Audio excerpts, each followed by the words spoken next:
Bom dia, então.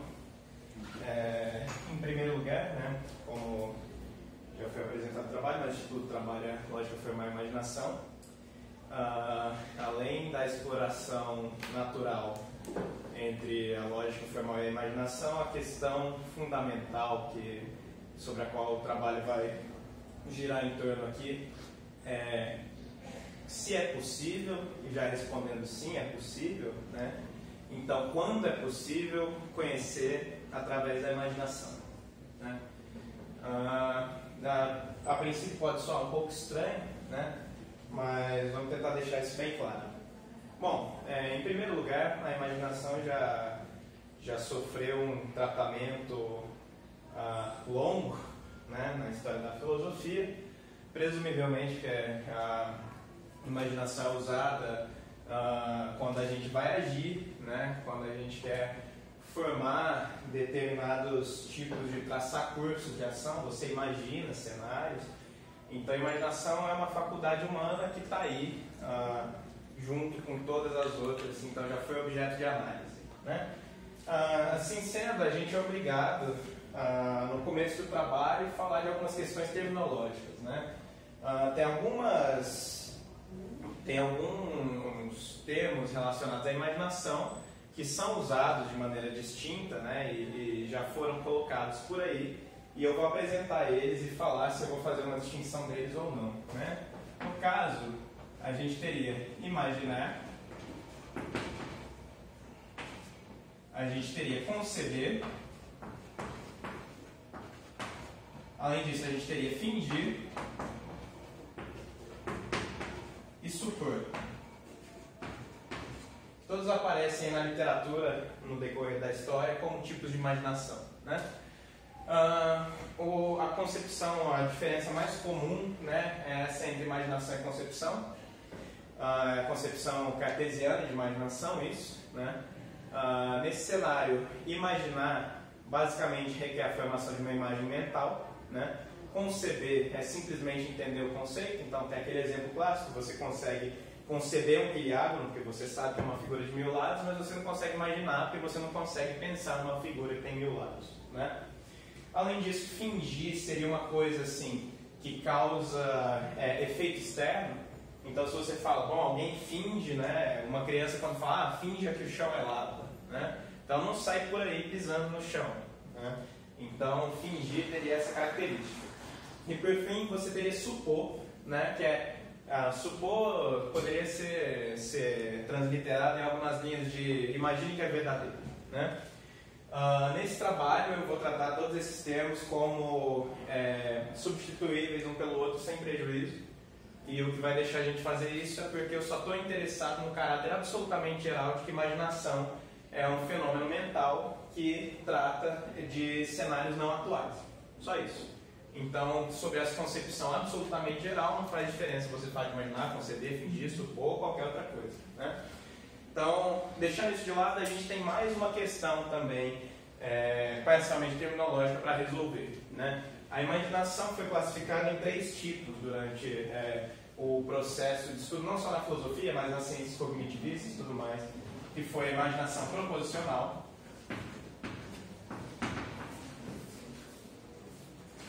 Além disso, você tem a imaginação objetual e você tem a imaginação sensorial.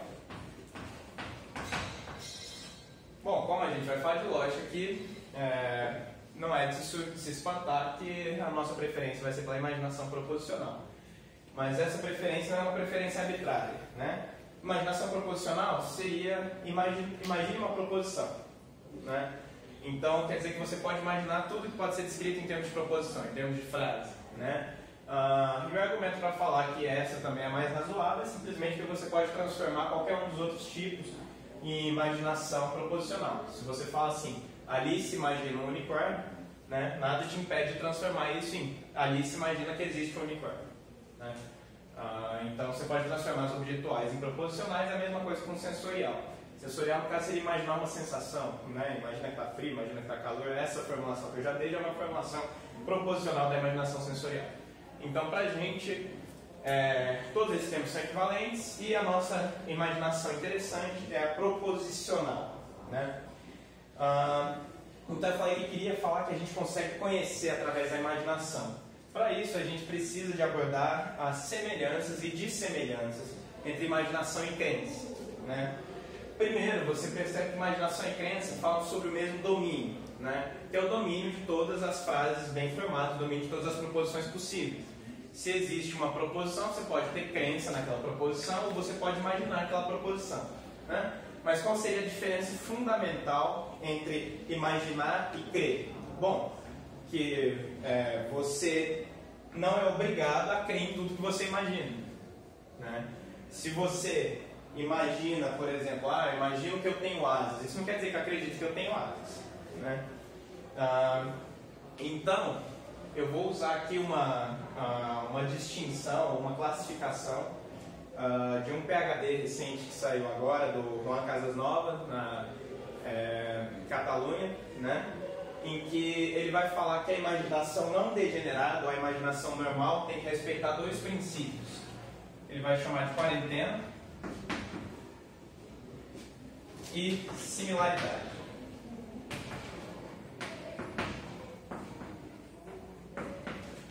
Então, quarentena é o fato ou a capacidade, a propriedade que a imaginação tem de não afetar as nossas crenças, né? Ele fala que a imaginação normal não deveria afetar as nossas crenças. Se eu imagino, por exemplo, que eu vou pular de uma montanha e eu vou criar asas e sair voando, né? Não é para eu começar a acreditar nisso, chegar e pular da montanha e pular de cima de um prédio, né? Por outro lado, a quarentena ela pode se degenerar, né? Em geral, o que ele chama de contágio, que é, por exemplo, quando você tem uma criança e a criança imagina que tem um monstro debaixo da cama, mas isso contagia as crianças dela e ela acha que de fato tem um monstro ali debaixo da cama, né? E a similaridade basicamente fala o seguinte, que tirando aquilo que você mudou no cenário da imaginação, né? Então o resto do mundo continua o mesmo. Continua o mesmo em qual sentido? As coisas acontecem mais ou menos como elas aconteceriam, né? O mundo não passa a funcionar de maneira totalmente aleatória. O que vai mudar é, vamos dizer assim, aquela coisa imaginada e tudo mais é mais ou menos como é, né? Senão você tem o que ele chama de anomalia. Bom, como eu quero argumentar que é possível conhecer através da imaginação, é óbvio que eu tenho que argumentar contra a quarentena. Eu tenho que falar que na realidade existem casos particulares em que é legítimo que os cenários imaginados contaminem as nossas crenças, né? Então esse vai ser o objetivo desse trabalho, mostrar, bom, como que a gente pode manter similaridade num grau tão alto, né? Então como é que você pode imaginar um cenário tão parecido com a realidade, tal que a quarentena é descartável e você pode passar a acreditar nas proposições imaginadas, né? Bom, para isso a gente vai usar lógica contrafactual, né? Lógica contrafactual foi uma lógica, na verdade é um nome geral para lógicas desenvolvidas para lidar com frases do tipo se fosse o caso que, então seria o caso que, né? Ou se vocês preferirem uma formulação mais geral, frase onde o antecedente está no subjuntivo, consequente no indicativo, né? A lógica paradigmática para fazer isso é a lógica VC, do David Lewis. Ela aparece em alguns lugares como C1, mas eu não gosto desse nome que é ambíguo com C1 da Costa, que é para lógica para constante, né? Então, nessa lógica VC, a nossa relação de acessibilidade, que vai modelar quais são os mundos interessantes do nosso raciocínio, não é de acessibilidade, como costuma ser nas lógicas modais normais, mas ela é de similaridade. Então você diz que um mundo, ou melhor, nessa lógica, um conjunto de mundos é acessível se eles são parecidos com o mundo atual, né? Então, para ele, os modelos têm uma cara mais ou menos assim. Você tem aqui, por exemplo, W0, que vai ser o seu mundo atual, e ele vai falar que você tem sistemas de esferas. Então, você vai ter uma coisa aqui em volta que vai ser S1, vai ter uma coisa aqui em volta que vai ser S2, né? E essas coisas são conjuntos de mundos. Então, por exemplo, você poderia supor que S1 é o conjunto com W1 e W2, né? Bom, e ele vai falar que W0 também conta com uma esfera, né? Por que eu estou dando essa definição de esfera? Porque a cláusula de satisfação para uma sentença contrafactual, se fosse o caso que phi, seria o caso que psi nessa lógica, né? Que é anotado desse jeito aqui. Isso aqui vai ser verdadeiro, né? se somente se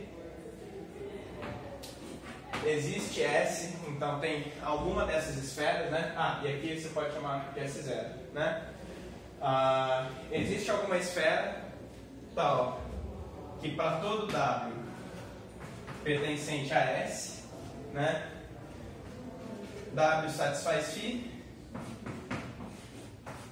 implica W satisfaz psi. Eu estou usando abuso de notação aqui, mas é só para ser mais rápido, né? Então, se φ é verdadeiro naquela esfera, psi também é verdadeiro. Essa lógica não é adequada para tentar modelar imaginação nesse sentido. Ela modela a imaginação, né? Mas você teria vários problemas, porque se você tentar conhecer através da imaginação dessa lógica contrafactual, você vai ter alguns problemas. Vamos supor que você tem um arqueiro, né, que atira uma flecha, por exemplo, e ele é um mestre da arquearia, e você fala assim: se atira a flecha, então acerta o alvo, né? Se ele atirasse uma flecha, então ele acertaria o alvo. Mas aí no mundo atual, o mundo atual é tal que tem um tufão na hora em que o cara atira a flecha vai parar em outro lugar totalmente diferente, né? Como o mundo mais parecido com o mundo atual é ele mesmo, o contrafactual, se ele atirasse a flecha e ele acertaria o alvo, é falso, e você não pode concluir que se ele atirasse, ele acertaria o alvo, o que parece contraintuitivo, né? E qualquer outro caso, quaisquer duas sentenças que são atualmente verdadeiras vão poder ser concluídas dessa forma, né? Então, essa lógica não parece, apesar de ser a que o Juan Casas Nova apresenta lá, não parece ser a mais adequada para tratar de imaginação, pelo menos para tratar de imaginação, uma imaginação tão fácil que ela sirva para conhecer as coisas. Aí vai entrar um sistema que eu formulei, chamado SC. SC é de Strict Conditional, que é um sistema que trata as implicações contrafactuais como implicações simplesmente estritas, ou você pode ter uma versão mais refinada em que são implicações simplesmente estritas com quantificadores modulados, ou seja, ao invés de valer em todos os mundos, tem que valer em quase todos os mundos, quase todos. Isso é uma noção matemática bem definida, que eu não vou entrar em detalhes aqui do que é, né? Mas nesse caso, a nossa cláusula semântica para a satisfação de se fosse caso de φ, então seria o caso de psi, vai ser se somente se, né? Vamos usar uma função de valoração. Se somente se para todo W', tal que W acessa W', né?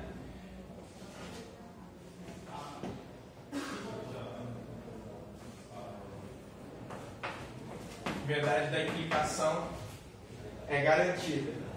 Bom, por que é a mesma coisa de falar, né? Vale, box, implica-se.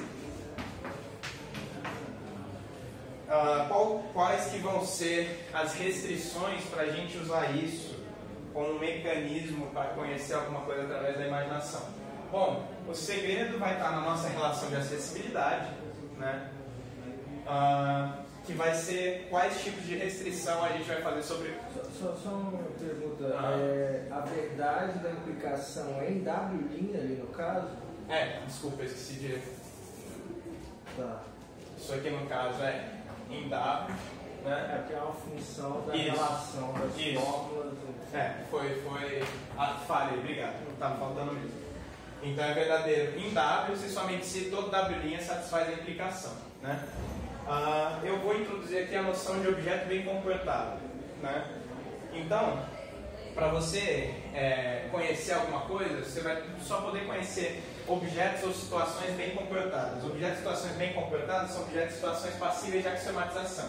Exemplo, você quer falar assim: se fosse o caso que eu abandonasse esse giz, então ele cairia com aceleração de 10 metros por segundo ao quadrado, né?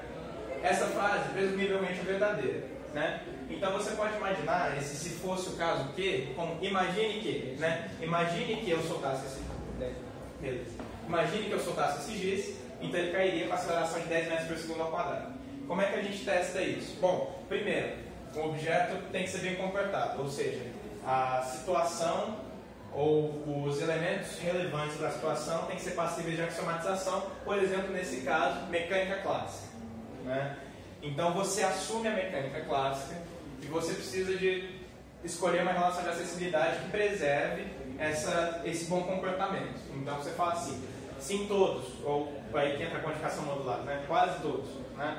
Os mundos acessíveis eles são fisicamente idênticos ao atual, fisicamente idênticos em relação à mecânica clássica. Se eu abandono um corpo, certo? Então ele cai com a aceleração de 10 metros por segundo ao quadrado. E isso é verdadeiro, né? Então, esse tipo de axiomatização é a axiomatização de um conhecimento, mesmo que ele esteja falando de um modelo do mundo, por exemplo, nesse exemplo ele esteja falando de um modelo do mundo atual, ele é um conhecimento totalmente a priorístico e nesse sentido você pode falar que ele é conhecido apenas pelas suas faculdades, em particular a faculdade de imaginar. Você não precisaria de falar necessariamente de um caso físico. Se você quer, por exemplo, pegar uma teoria de ordinais e falar assim, se existe uma hierarquia de ordinais, então não existe o maior nível da hierarquia, e você restringe essas coisas para os mundos acessíveis, relevantes, então você está falando, por exemplo, ZFC, isso é verdadeiro, né? E isso é conhecido. Se você pensa na definição insatisfatória, mas na definição que as pessoas costumam usar de conhecimento, que é uma crença verdadeira justificada, parece que você está apto a crer nessas coisas, porque você está falando de objetos que eles estão dentro desses sistemas, eles estão garantidos aqui, legitimados a serem verdadeiros, né?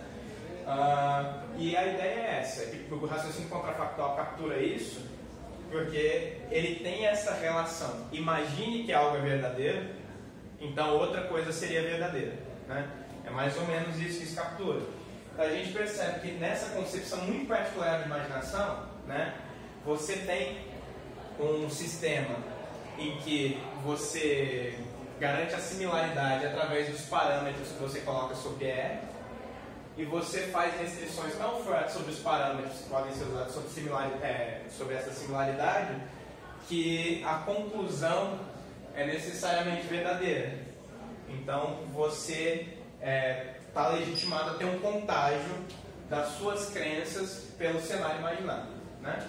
Então a ideia básica do trabalho era essa, não sei se eu apresentei muito corrido, mas se alguém tiver alguma questão, pode fazer, tanto faz esclarecimento. Alguém tem alguma questão?